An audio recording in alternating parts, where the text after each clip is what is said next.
Welcome everyone to Herring Gut, either virtually or in person. We have a lot of people here in person eating some really great Tenants Harbor cheese pizza made by the same guy that was making it before. So you're missing out. We also have some Herring Gut salad straight from 40 feet away from our aquaponics system. My name is Sarah Otai. I'm the executive director for Herring Gut. I'm very excited to have these guys here. And I want to send out a big thank you to Katie Liberman, who is in charge of all our community programs and helps book some wonderful people to speak about incredibly important things for your viewing and eating and learning pleasure. So don't forget about us at Christmas time. We could always use donations. We're open 8 to 4, 5 days a week. You can come see our touch tanks, come admire our lettuce and even steal some, and see the sturgeon bride and a lot of other great things here all year long. So thank you so much. Thanks, Sarah. And now it's time for me to make shameless plugs for lots of our community programs. I'm Katie Liberman, for those of you who don't know. So just want to tell you a few upcoming community programs before we get started. So Saturday, December 6th, at 10:30 in the morning at Jackson Memorial Library, we are having a community science program for the coastal meetups. The Gulf of Maine Research Institute and Herring Gut Coastal Science Center have been monitoring the coast for coastal flooding and sea level rise for a couple of years in this area. So we're having a joint coastal meetup there. So be there, be square. We have a holiday pop-up for needle felting workshop with our artist Ava Travis. So we will have all sorts of fun little ocean animals to make and take home, and you'll get everything you need to learn how to make them and take one home. And that's December 17th at 5 p.m. here at Herring Gut. We also have a winter solstice walk with Maine Master Naturalist Joshua Goulet at Marshall Point on Sunday, December 21st in the morning. So be sure to check that out on the website. And of course, the next Cabin Fever in the series is in January 13th, here at Herring Gut at 1 p.m. So we're doing a lunchtime one next one. So be sure to check out all of our events at herringgut.org. And so without delaying any further, I'd love to introduce tonight's Cabin Fever speakers. We have Charlie Wolf here behind me. He's CTO and co-founder of Seascale Maine. He's a Mainer who started his career professionally cooking and lobstering in the off season, all while managing bird colonies for the U.S. Fish and Wildlife Service in the summers.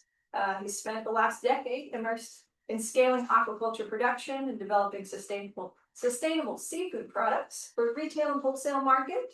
And he's got a lot of experience with all sorts of aquaculture production, including shellfish, finfish, and eels, seaweed, and more. And so he's doing a lot for Maine's farm-to-table economy. And Charlie was also a 2025 Phyllis Wise Award nominee for Herring Gut. You're welcome. And John over here, Stubert, is the COO and co-founder of Seascale Maine. And John's worked as a lobster boat steersman in St. George since 2019. And while commercial fishing, John has helped his boat diversify income streams by expanding into kelp production. Also a lot of aquaculture experience. John also has 15 years experience in partnership development, program design and implementation, and nonprofit management as the co-founder and former co-CEO of Bell Surf Project, a youth mentorship and community development organization based in Valparaiso, Chile. He continues to drive the organization's growth as a member of its board of directors in the US and in Chile. So without further ado, welcome Seascale Maine to the Herring Gut. Hey, Katie, and thank you so much, Herring Gut, for having us tonight. John and I are Seascale, and we're building our business around technology to help people that are on the water in Maine diversify their businesses and continue to land sustainable seafood. So when we talk about Seascale and our business and the gear and the methods that we're designing, we always like to talk about the why. I mean, here on the coast of Maine, clearly most of us live here and recognize that, commercial fishing, particularly the commercial lobster fishery, has been one of the economic drivers of small coastal communities here in Maine. And I think that that's, it's not just from the perspective of the folks that are the commercial fishermen themselves landing product. It's sort of all those additional support businesses in the community that are supported by that money. I mean, St. George is a really great sort of microcosm of that example where, all the different commercial fishing wharfs that you have around here. You also have Clark Island Boat Works, you have Tennant's Harbor Boatyard, you have bait businesses, you have the Highliner Rope Factory that's on Seal Harbor Road, down to the Tennant's Harbor General Store that's selling coffee and breakfast sandwiches at 5 a.m. These are all businesses that benefit from, the money that comes in from commercial fishermen landing seafood in our community. But I mean, historically, it was the case that, they weren't just lobstermen, right? It used to be the case that there were commercial fishermen that were harvesting a variety of different species here on the coast of Maine. Urchin, herring, there used to be Shrimp and groundfish. shrimp, groundfish, but that's, along the way as sort of those fish stocks have depleted, lobster has come to be the sort of only show in town. And I mean, I think that aquaculture has been talked about a lot as a viable diversification strategy economically. But a lot of times it's sort of failed to reach commercial fishermen because there hasn't necessarily been the right form factor or the right sort of means of lowering the barriers to entry and sort of inviting fishermen into that process to aquaculture production. And that sort of being the why is what transitioned into us creating our first product here, the Maine scallop pot. And so what we wanted to do was find a way that aquaculture could happen on the back of a boat tomorrow and not look 30 years in the future or at a 30,000 foot view at the Maine coast and imagine what was possible. And so John and I spent a lot of time on the square end of a boat, and we put ourselves there as a desert island and said only the materials, the tools, the space that is here is what we have used to build this product, and it cannot interfere with any of the operation that is currently happening. That if a fisherman was going to choose to participate in aquaculture, it has to be something that does not prevent them from easily continuing to fish, because that is the point. This is diversification, not replacement. And so our gear is built off the shelf entirely from the same materials as a lobster trap. It has the same form factor as a lobster trap. It bridles, sets, and hulls like a lobster trap, is weighted like one as well. So this is something you can cast off the side of your boat, just like a lobster trap. It lands right side up, and you can come back and recover it with the same materials. It sits right on the rail. The bags come out horizontally and can be rotated out so that there's no need to back up and walk into your bait bin or banding station to be able to tend your gear and set it back over. Everything about the design was based around not interfering with the fishery, having something that could genuinely be additive. And the idea has continued on to, a lobster measure also has 2 measurements on it, which is also good grades of sizes of scallops for harvest into different products. And we just continue down this line of what are the materials, tools, knowledge that people already have within the industry that can benefit by having aquaculture as an option and not something to replace. Yeah, thinking about the idea of sort of aquaculture being able to seamlessly integrate to the existing commercial fishing infrastructure aboard a lobster boat without any expensive modifications. And so, in doing that, we also took a look at sort of what the current, means of scallop production are here in the state. And they're largely defined by sort of 2 principal methods. One is ear hanging of scallops, and the other is the use of lantern nets. And I think that these are 2 sort of methodologies that have largely been brought over in technology transfer from Japan. And we're seeing the sort of limitations that they have to the Maine context for two primary reasons. One is foul. So you have an incredible amount of growth that happens when you're using these lantern nets in the top third of the water column. So this is when we initially were getting our first sort of run of scallop stock to be trying our trials in the Maine scallop pot.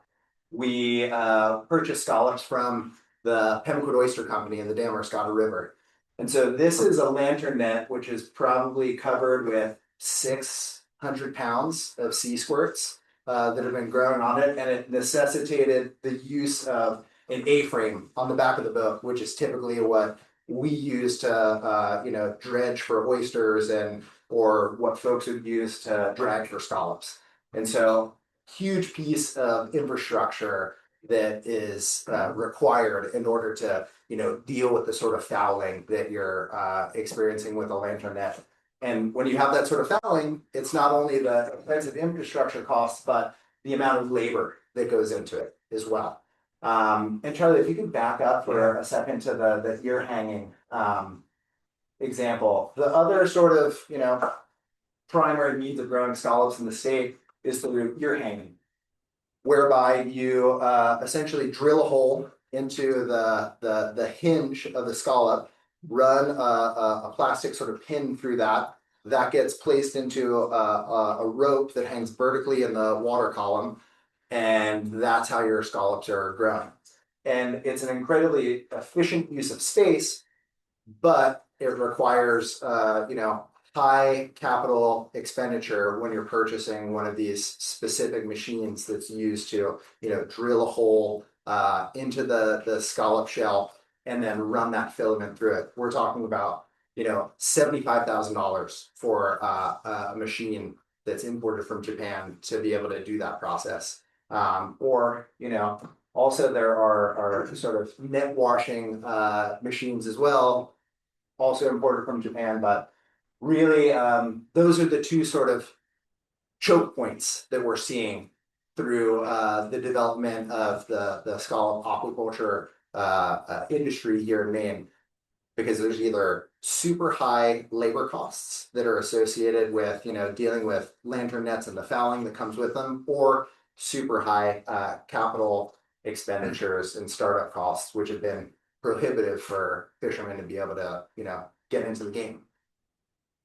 Yeah, I mean, they've already capitalized into an entire industry. I mean, some fishermen have over $1 million worth of equipment specific built for hauling a cage off bottom and putting it back. And so we thought if we were going to build something that was going to have a better solution, then it needed to work specifically like a lobster trap. And so it took a while to actually get this. This is our first prototype. It looks similar. This is all hand jig clipped together. That first cage took us about 8 hours to be able to manually use a cornering tool to bend all of the wire into place and manually clip it in. And that's when we were able to use this prototype and a one-page pitch and apply to Gulf of Maine Research Institute's Blue Tech Goose incubator. And it was a bit of a Hail Mary, but we were really lucky to get included. And all of last fall, we ended up having tremendous guidance through the business development side of things, because we knew we had a good idea, or at least other people were telling us it was a good idea. And we had like a product essentially that we could put into the water as soon as we had scallops, but we didn't know how we were going to actually build a business out of this. And so we started looking for help doing it, and made a lot of connections along the way that allowed us to be able to get testing in real time. And so the first thing we needed was more gear. If we were going to be able to show that any of this worked to put scallops in it, we needed to make sure that we had enough to be relevant. And so John and I started building gear together and started looking at the resources that we had. We were both at the moment working for Pemmican Oyster Company, who was incredibly generous with us to be able to let us use their boats. And to be able to make connections that we had with Maine Aquaculture Innovation Center for lease space that was already zoned for experimental and had the opportunity to legally set cages on bottom with scallops. There's not a lot of people doing scallop aquaculture in the state, and so finding a place where it's already legal to then go and do it, the university was about one of the only places you could go. And so luckily, that is the next cove over from Pembroke Oyster Company's landings and where we were borrowing the skiff. And so once we had gotten our scallops, we got iteration, we said, okay, we think this will work like a lobster trap. What happens? And went and got scallops and set gear,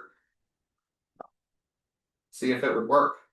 And the only way you can really see if that turned out well is when you go and call it up later and it didn't sink into the mud and it's still full of scallops and they're all still alive. And that was I think the green light for us to keep going. But again, these are scallops that we adopted. They were already close to market size.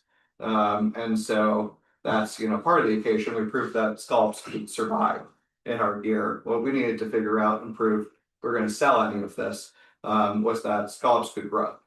And so scallops start with spat. At the moment within the state, these are spat lines that are used for deployment, and you can get a license for collecting spat. Scallops, you go and capture the larvae in the water column. They sit into these bags with a lot of high surface area mesh and stuff inside, and then they slowly grow from the larval stage into about 1 centimeter spat. By the spring, you go back, you collect your gear, can sort through it, and that's at the point which it's applicable going into lantern nets or pro nets or gear. And they're really beautiful. When we think about scallop shells, they're all the same, but actually with spat, they are so many different colors and patterns. It's incredible. They're so cute when they're young. Yeah. And so we've started working with fishermen, supplying gear to have them be participating in spat collection. And then once they have their own spat, they can choose to sell to people interested in participating in scallop aquaculture or start investing into our gear themselves. And it's hard because you get attached to them. Scallops are charismatic. It's not like oysters that just kind of sit there. It's not just the fact that they swim around, but they get excited to see you and they start.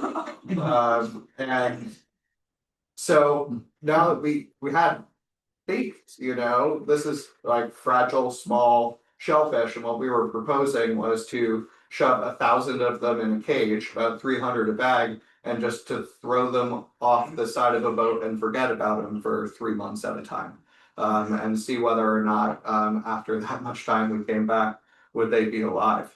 And so we also took the opportunity to taste test them when they're little. They're still delicious. You'd have to chuck a lot of them to make a meal, but they're good the whole time through. But what we were able to show was that they did survive. These are now the scallops. This is about 3 months later. They've grown from about 1 centimeter to 3.5, and then onward from there. And so we've been growing scallops for almost 1.5 years within our own gear in the Darren River, and have been grading through and showing that this is not only possible, but it was working, and we were getting really great survival, and we were getting really great growth in a place in which scallops shouldn't necessarily be happy.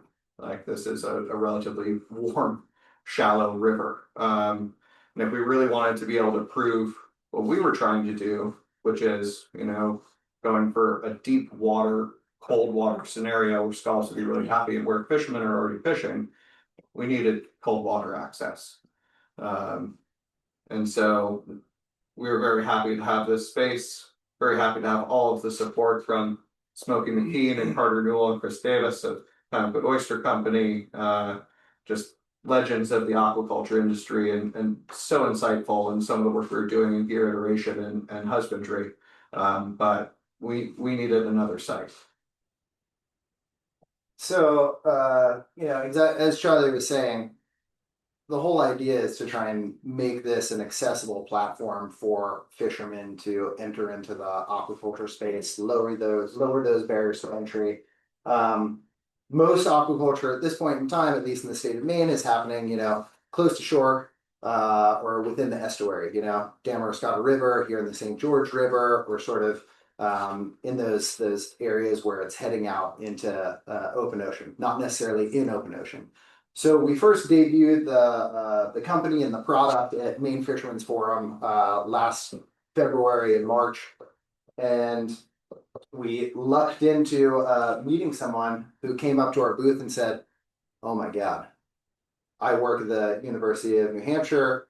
One of my colleagues is doing offshore scallop aquaculture, and he's been doing bottom cage stuff. He is going to flip out when he sees your gear. He's been working with other types of gear which were super unwieldy, difficult to be able to, set. They had to make all these different modifications to ensure that, it actually landed right side up. A lot of aquaculture that takes place in sort of, shallower water, you can use something that's larger because it's only being lowered down, a certain amount. Whereas in order to function in sort of the offshore realm, you have to be using a piece of gear that tried and true, can be set over the rail, the side of the rail, and land right side up 100% of the time. And that's hundreds of years of innovation that's gone into the design and construction of lobster traps. They're designed to be set over the rail, deep water, and land right side up. And so we had this theory that scallops could grow in this gear successfully, low maintenance. When we were pitching the idea, we always used to refer to it as a little ocean index fund, passive, steady growth, set it and forget it. You don't need to come back and tend it, just let it be, Scallops want to be in cold, deep water from 90 to 120 feet. Why is it that we're trying to grow them in the top third of the water column where we're dealing with all this fouling, You should just be able to set them in a certain area. But that sort of offshore lease space is difficult to come by here in the state of Maine because of the leasing process, and there hasn't really been as much of a journey out into blue water. However, working with Mike Coogan, who's the lead aquaculture researcher at the University of New Hampshire, we got to go out with him and deploy a bunch of gear, which he was super excited to see. So in the case, you can see the boat that we're working on. It's sort of like a front end loader boat to be able to sort of head up to an island, unload a vehicle or something off of that front ramp sort of like drops down. And typically it had been the case that Mike and his colleagues would sort of lower that down and then sort of like push it off, gently sort of wait as they sort of like slowly lower it down. You can see that we're rocking and rolling a bunch here because it was not the best day at sea. And he was like, this is going to be tough in order to, go, and we'll have to drop the front end. We said, no, Mike, we're just going to set it over the ramp like a lobster trap. Like, that's the whole point. And so this was really sort of the beginning of the proof of concept that we wanted to demonstrate of this being a viable form of gear that can be easily deployed on a lobster boat or a reasonable facsimile in the same way that lobster gear is deployed. So this was a huge moment for us. We were out in mid-April with the folks at UNH to deploy this gear, and the results came in only just a month or so ago. So happy deployment. And then this is what the gear looked like after being on bottom for 6 months. So virtually no fouling, 100% survival rate among the scallops that went in there. And so we're talking about, scallops that started off that cute little, brightly colored pinky fingernail size to, bigger than a $50. And that, again, the whole point of Seascale, remember that ocean index fund, minimizing labor costs and just having set it and forget it ability to make additional passive income on the side. And this is sort of the proof of concept. Before encountering Mike Coogan and the folks at UNH, we just sort of had this theory, but like this is the true proof of concept that this is a viable way of growing scallops offshore. In our theory, like as we were building husbandry schedules and trying to make sure that we had a playbook that we'd be able to hand fishermen if they were interested, was that someone could be coming and they'd be tending this once every 3 months. And so we thought, 4 days of work a year. Like that seems like it's a low enough labor scenario that if you're making, $20,000 doing it, like that works out. Maybe that's worth it. And it's a part of your portfolio. It's not a way to replace fishing. They're tending gear twice a year.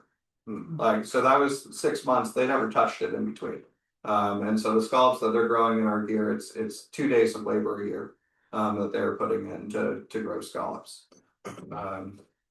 And so knowing that it worked and that people were interested in getting, calls from aquaculturists that we had met at Fisherman's Forum and fishermen as well, that they were looking to invest into the gear, we had to start building, and so we started in my barn until it got too cold because it is uninsulated and unheated, and we were running an extension cord from my kitchen into borrowing a little space when necessary from our friend George Emery, who is a boat builder, and being able to work in there, and then being able to scale up significantly with the help of Brooks as they started to bend and cut wire for us in the kits. So instead of needing to do the entire manufacturing process ourselves, manually clipping things out and bending it, we just had to look at assembly. And so we were able to pick up the pace significantly and be able to actually start moving product.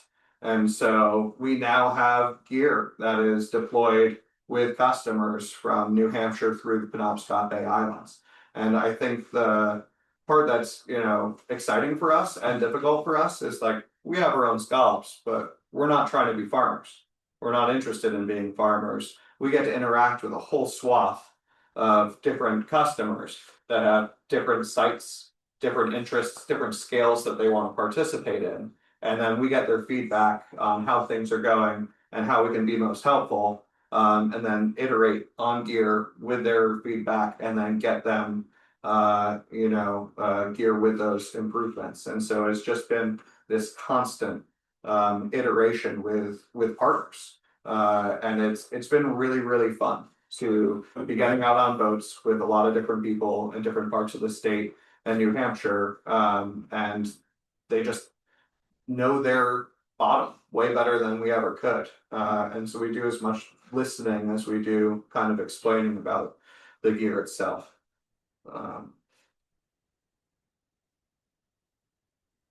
And as Charlie had mentioned earlier in the presentation, we certainly were two guys with a barn built prototype and some scribblings on a yellow legal pad. That was the beginning of this company and this project, but we've had an incredible amount of support from a number of different institutions within Maine's sort of entrepreneurial ecosystem. I will say that anyone interested in starting a business here in Maine, that there are lots of different resources that are available to help in that process, particularly when it's a business that is associated with the ocean or the blue economy. So we participated in the Gulf of Maine Research Institute Blue Tech Boost Incubator Program. From there, we went on and participated in something called the Deergo Labs Accelerator Program. We won a pitch competition through those folks in the spring,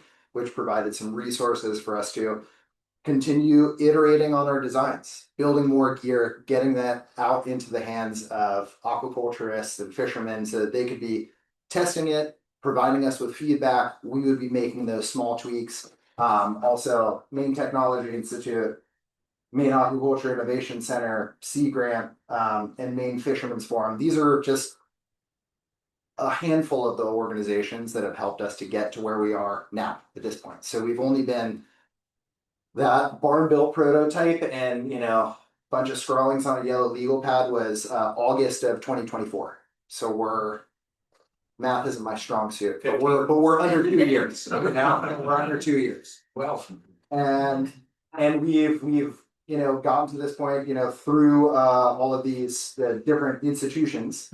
And now we also have gotten some nice earned media as a result of our participation with those folks, but we're pounding the pavement right now to talk to more fishermen, talk to more aquaculturists. We have the Maine Fishermen's Forum, which is coming up in March.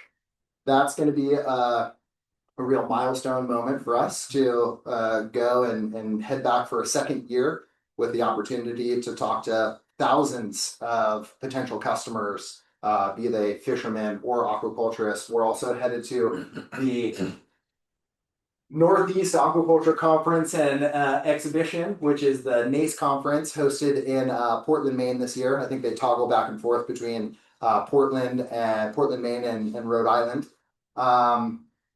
And so we're just building up our sort of customer base, and we're in this process of just getting the gear into the hands of more folks. But there's also another piece that we haven't necessarily talked about up till now, which is a sort of a policy solution that we are engaged in.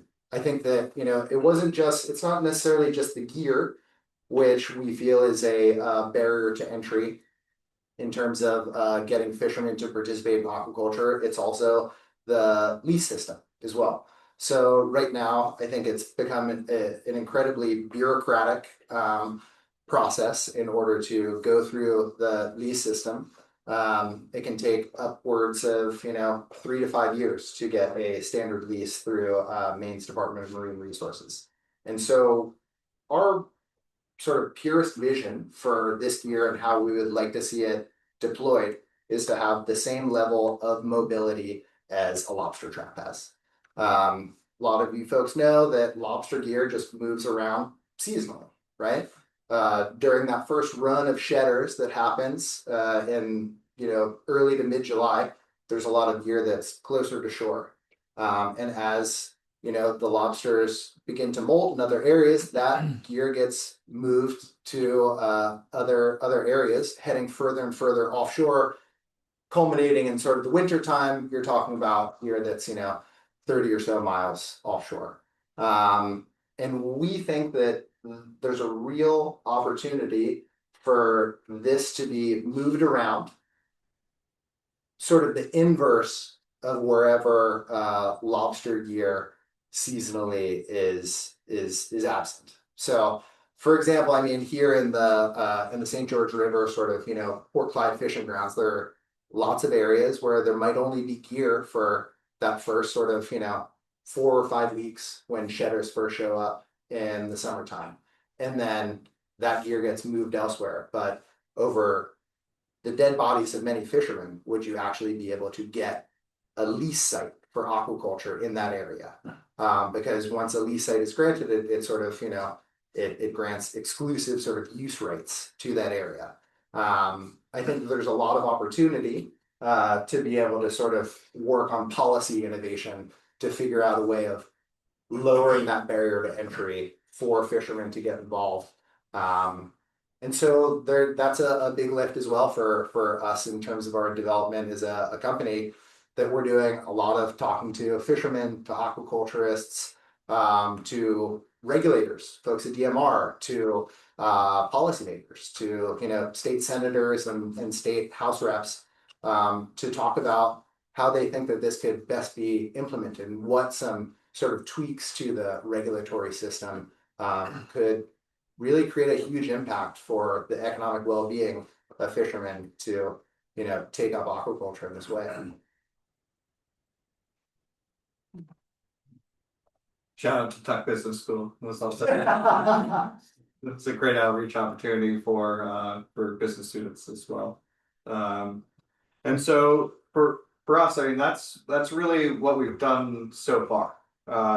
And so we're continuing to grow the company in a number of different ways. Like there's the policy piece, there's gear iteration, but there's also the model that we're really looking at. Like we're not interested in becoming a manufacturer. We don't want to stamp down a factory and then compete with trap mills that like already produce essentially this out of the same materials, but for a different purpose. If we have the opportunity to look at all of the businesses locally that already materially support the lobster industry, they also need diversification. And so if there's an opportunity for us to be working with trap factories and trap mills and rope mills to be able to build gear, like we want those jobs that already exist that are good paying jobs in our community to stay healthy and in our community, not to cause disruption within those markets that exist by trying to capitalize heavily into a new factory to do pretty much the same thing, probably more expensively. And so Brooks has been an incredible partner. They've gone from doing kits to this is the first full-scale contract manufacturing production run of Maine scallop pots. And so instead of us, working on building 50, in our unheated workspace, that would have taken us, weeks. They were able to manufacture these 50 in 2 days.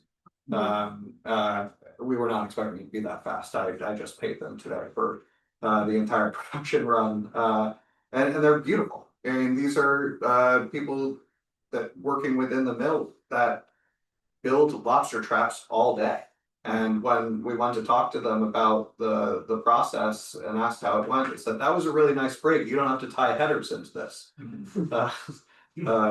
And so we've been really grateful for their help and partnership in it in scale. They've been excited for us, and we're really excited to be working with them. There's also been a lot of ways that things have grown in ways we didn't expect. This is one of our customers. It is a Maine scallop pot. It's in top bridle instead of side bridled like a lobster trap. But he's using them for overwintering cages for his oysters. It's not as a growth medium, but for him, he's a small oyster farmer.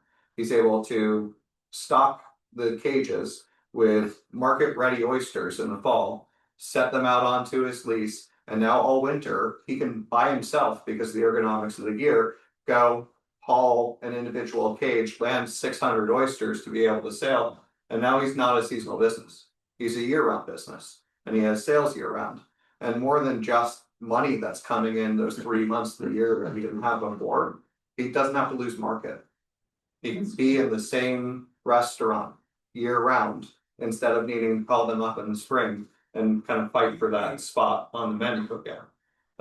And we also have people growing urchins. And so we were surprised, but like urchins is a huge, species of interest. This is Seth White's Soul Mariculture. And this is an iteration on our urchin pot, which is now in full production. And we worked with Seth for months where I'd bring him down a cage and he'd stock it with urchins and go to feed him the kelp and try out all sorts of different designs and bins and give feedback. And we'd have a new iteration of the gear back in his hands in 2 weeks. And so we went through about 4 iterations a year, constantly on his feedback, solving, escapes. Urchins are wily, but we finally got to the point where he went through and hauled through his gear and sent me a picture and said, "I'll take 10." And so he has now transferred all of his urchin production gear into Seascale urchin pots. And that was our first customer for urchin gear. Same form factor, same materials, just a different way of assembling it into opening the top and having bins in there instead of bags. And we now have multiple customers that are growing urchins. I think it's now 1/3 of the people growing urchins in the state are using our gear to do so. That's another species of real opportunity. They eat seaweed. And there's a lot of people that are growing seaweed in the state and not a lot of market for seaweed at the moment.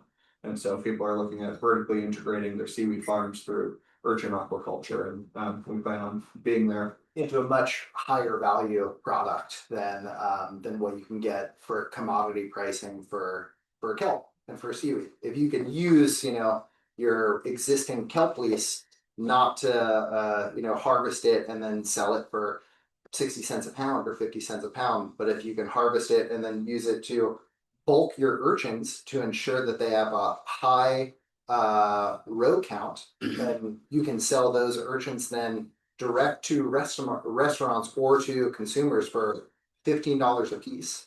Then that suddenly changes the economics of what your value proposition of having a kelp lease is. And those are both species where you're not selling a whole live animal with a gut. And so the regulations that we have in place currently for leases for traceability for food safety are really tied to selling whole live animals like mussels and oysters. And so the state needs to be able to say, if someone gets sick, we need to tie it directly back to where it came from and find out how someone got sick. But then also close areas on rainfall and other bacterial blooms that might happen. But for shuck deductors on scallops and for urchin roe, there is no food safety concern with traceability in that way. So when we think about this idea of transient gear and being able to move things around like a lobster trap, there's these species of like real emerging opportunity within the state that have a huge economic impact that don't necessarily fit the rules that are in place for essentially a lease system that was built around other types of shellfish. And then another big thing is like we can do all the testing we want in the wild, but I don't want to find out what the fail safe or like the fail points on this device is by getting an angry phone call from a customer saying like this broke off or landed upside down or sank in the mud.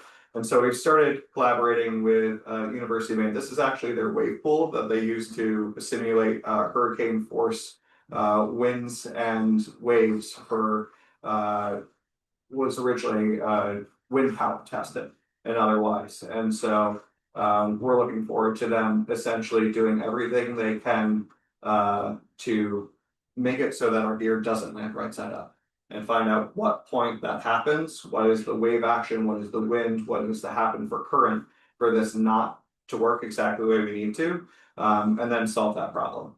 And we're never going to be asking fishermen to go out in a hurricane to set gear. So I think there's a certain point where it's not going to be an issue for some of those parameters.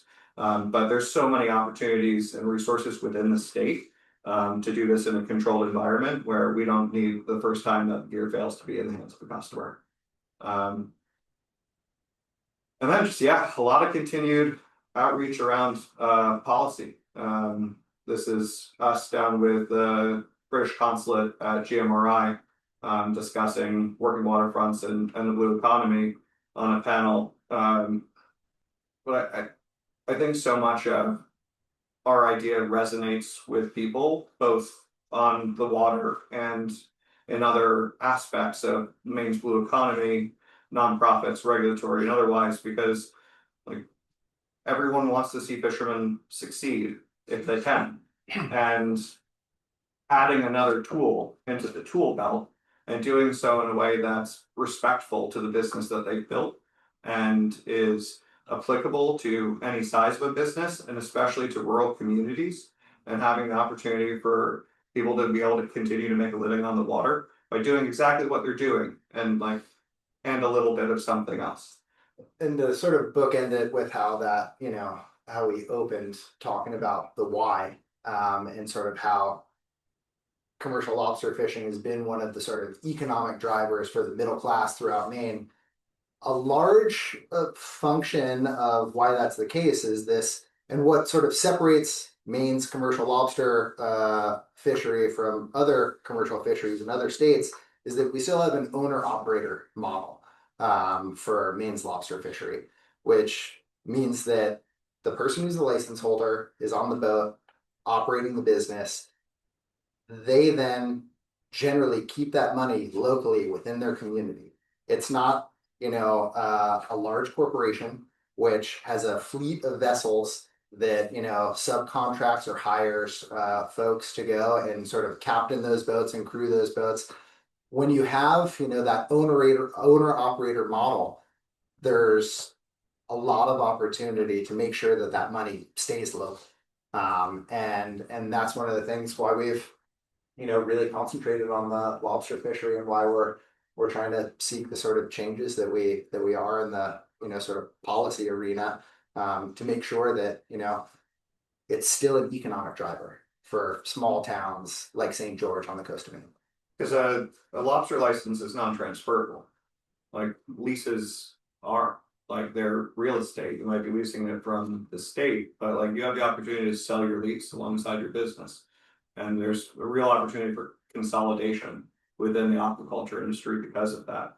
We haven't seen that within the fishery because of the non-transferable notion of a license. And so when we think about this gear being deployed, we think about it as a license model. We just think that like if we want aquaculture to have an impact on the coast in a way that it can actually participate economically like a fishery and support communities the way that the lobster fishery has, then we need to start taking lessons from the fishery and start making aquaculture in the form of fishery in a way that can benefit rural communities like the fishery has. And then of course, a lot of scallops. That's the part we're really excited about as well. There's no real ceiling on the market. Everybody loves scallops. And so we're going to be really excited to this January be shucking out hundreds of them from our own production and start going into value-added processing trials, both within some of our own products that we're looking at creating a market for, so that there really is opportunity for growers to have different pathways to market, but then collaborating with organizations like Maine Canned Fish and Thompson and Joshua Schurz to be able to look at what are other really high value opportunities associated with the product. But yeah, that's Seascale. Thank you all for coming. That's my question. I was just gonna interrupt you because at this point my head is about to explode. Yeah. The amount of information that you have just shared. Are these scallops that you're talking about that you have the experience with all strictly sea scallops? Strictly sea scallops that we've been growing in our gear. But there have been some trials on the Damariscotta River through the Darling Marine Center and farms that have been there doing bay scallop trials as well. And so I think that particularly in that sort of estuary area, I think there's a lot of opportunity to do bay scallops as well. And that added advantage to benefit and advantage is that it's a 2-year grow out cycle for a bay scallop versus more like a 3-year grow out for a sea scallop of this size. Do these pots run about the same price as a normal lobster pot? Yeah, in terms of the pricing we just got back for contract manufacturer, this is our first production run. Tariffs didn't help, but $180 for a pot, and so about the same price as a lobster trap. And we really didn't skimp in terms of the materials that went into that. We could have made them cheaper. All of this wire is Riverdale Aqua Mesh from Massachusetts. All of the fasteners are Encore Hartco. The bricks are Moran from the United States. The runners are composite from Wisconsin. 100% of the construction is American made materials down to the zip ties to close the weight hatches from and bungees from the original bungee company. And so we, decided that early that that's something we really wanted to do, is have this entirely be a American product that we were selling, but it ended up being really advantageous then when the tariffs did come, because our prices didn't jump as much as a lot of others did. We saw, I think, about an 8% increase in terms of material costs from mostly the steel and the wire. But if we had, invested into imported products, and our prices would have had to jump considerably more. I mean, so typically these days, like a lobster trap is going for maybe 160. But because of the fact that there's so much wear and tear on them, a lobster trap being hauled typically, once every 4 or 5 days in season. And just the function of lobsters, continually wrenching on the wire, they get used a lot harder. And so most guys tend to, cycle out lobster traps maybe 4 to 6 years. We think that this is, we haven't gotten to that point in our gear testing, but we're aiming for, a 10-year shelf life for being able to use one of these. Again, because it's passive growth, only being hauled once every 3 months or 4 months or 6 months. The lobsterman might have to change the bungee cords or something like that. That could be the case. Very well could be the case. I mean, there's going to be a little bit of maintenance. Some wear and tear Yeah. that goes in, And we're even looking at, continuous iteration in terms of the like internal locking mechanisms instead of the outside bungee and otherwise. I think one of the advantages as well is that if a customer comes to us and says, just like a lobster trap, I want it bridled this way, I want it green, and we've got a customer right now that wants them 48-inch instead of 40, and we will happily take their money. And build them 48-inch pots for the work that they're doing. But everything about the way that manufacturing for lobster traps works is it's pretty modular. And so every captain has very different specifications on the types of materials, the strengths of it, how it's going, where the weights are, the types of weights, is it the runner's material? And so there's a lot of flexibility there, not only for us, our manufacturing partners, but also our customers to decide how they want the gear built. You can build this cheaper if you want to, even by going for oak runners instead of composite. You just then have to change out your runners every 3 years when the worms eat them. This seems easily adaptable to roadless gear. It is, yeah. That's the thing we say very quietly, especially when talking to fishermen. And some of that is, just the form factor itself is designed to work with all lobstering infrastructure.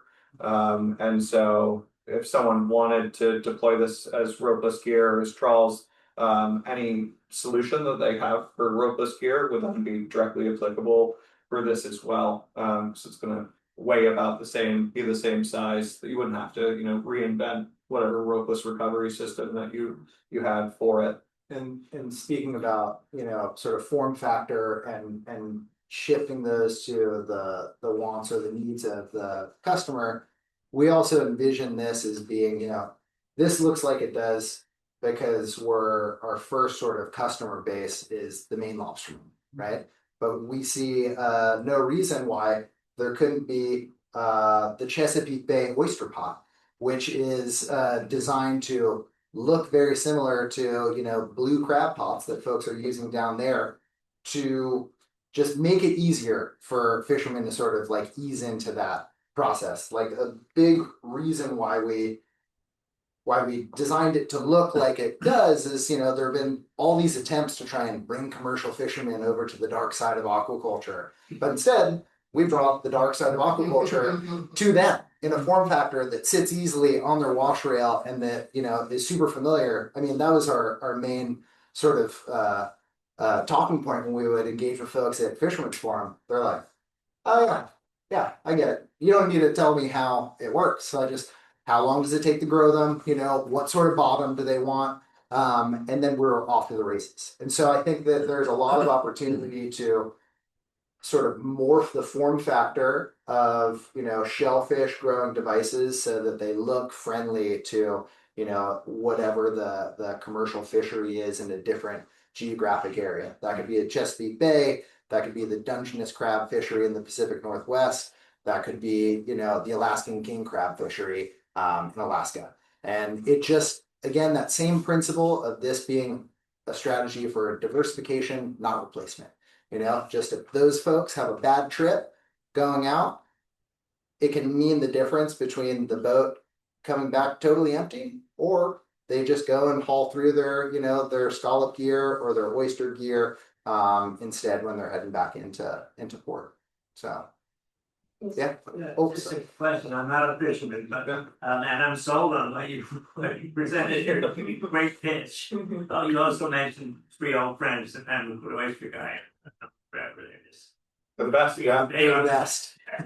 But my question is, you mentioned policy and talking to legislative people and DMR officials and so forth.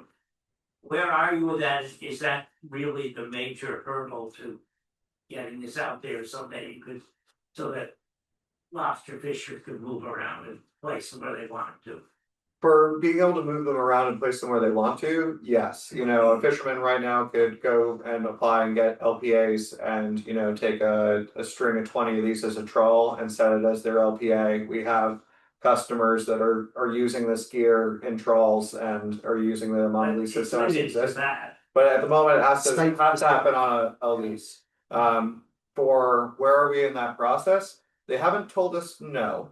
But because what we're proposing very much does not fall within the bucket of a fishery or the bucket of aquaculture, essentially DMR doesn't even have the means to grant us permission to do that. They don't have the legal means to even say you can either do things by rule or by law, and they don't have the means of creating a rule that says yes, you can move around your aquaculture. They have laws in place in terms of where aquaculture has to exist. And so they're not opposed to what we're suggesting. They just can't give us a green light and create a license amendment or addition to a fisherman to be able to do it. The legislature could. The legislature could. And so we've been in the process of not just talking to regulators and legislators and that, but the entire community around the blue economy, from Maine Coast Fishermen's Association and Island Institute and Gulf of Maine Research Institute. We're going to be engaging with MLA soon and excited to do so. But talking to a lot of fishermen and making sure this is something that they want before we start suggesting out into a policy space this is something that they should have access to. And that's going to be a lot of the work in terms of outreach is not just going to Fisherman's Forum or NACE, but also going to our local zone council meetings or going and having a meeting down at different co-ops just to sort of get fishermen's buy-in at this idea, because ultimately they need to support it if this is actually going to become a reality, right? These are the folks that are the primary users of that sort of field of the ocean, and it's been we've had a lot of those interactions up to this point sort of locally around here. I used to fish in Wheeler's Bay, and the first folks that we interacted with were the captain that I used to fish with and a lot of other guys that fish in Wheeler's Bay, and yeah, pizza and beer. And we got together and sort of put one of these on the table of someone's shop, my former captain. We talked about it, and they were super helpful in terms of talking about what the design is and how it would work, and what different areas where we used to dive for scallops in this area, I know they grow great in this area. And you just need to replicate that over and over again throughout the state and have those individual conversations with fishermen to get people's, their feedback and their buy-in. And so, yeah, it's been really great talking to fishermen here in St. George. They've been super helpful in terms of, providing feedback for the idea. Well, we're in terms of any sort of legislative solution, we're targeting the normal session in 2027. This year is an emergency. It's the out of normal session, and so any bills that would have been put in for the winter 2026 would have been emergency additions into it. And we did not think that the best way to keep our positive relationship with DMR and legislators was to try to convince them that this was an emergency that they needed to ramrod into a very full, off session. year. And that's like gonna give us, most of 2026 is going to be doing that. Due Taking some diligence. and Yeah. really talking through and doing a lot of listening, not just from the fisherman side of things, but also from the regulatory side of things and other stakeholders. To make sure that what ends up really going to the resources committee and then into the rest of the legislature is something that's workable. But so far, I mean, people like the cut of our jib. It's going to be a lot of the hard work in terms of getting all of that consensus building in a place where it gets something through legislation. So right now, a lobsterman can't take one of these and set. Not offshore, not without having either an aquaculture lease or an LPA. What's an LPA? An LPA is a limited purpose aquaculture permit. It's sort of like a generally easier to get sort of introductory type of lease that the state provides, which They're is 400 square feet, so they're relatively small, and you're allowed to have 4 of them to an individual. And so it was really more designed for people to be able to test out different areas for where they might want to place their farm and see how things act. But that is something where, you know, if you're saying these are running lengthwise or widthwise, you know, it's only about 3.5 feet long. You could have 10, 20 of them in a trawl and have that be a single LPA. So theoretically, you know, a lobsterman could go through the LPA process and deploy, you know, between 50 and 80 of these with a streamlined process. It's if they wanted to participate larger than that within the lease system, it'd be going to an experimental or a standard lease, which is a much longer process. And one that really starts granting exclusive economic rights to that area of the ocean, which overall, I mean, fishermen are not a fan of, even if it's something they wouldn't necessarily want to participate in, because they don't want to be the person on the wharf saying, hey, you can't fish there, that's my lease. Yeah, I see on the side of your trap a note, patent pending. Yeah. So I don't know how many makers there are of traps, but what happens to your business when every one of those guys comes and wants to do this? Well, the goal for us is to be licensing and to have people that want to come and manufacture this gear. And that's one of the reasons we've been building this relationship so strongly with Brooks. I mean, they're the largest manufacturer of lobster gear in the Northeast. But when we've talked about other regions and different designs, like we absolutely want them to be manufacturing our gear. What we want to do on our side of things to make that attractive to them so that they would rather, participate in licensing the gear and using the branded designs than trying to do something on their own is to be writing all of the husbandry manuals and all of the other materials, everything that we're learning with our customers and consolidating it in a way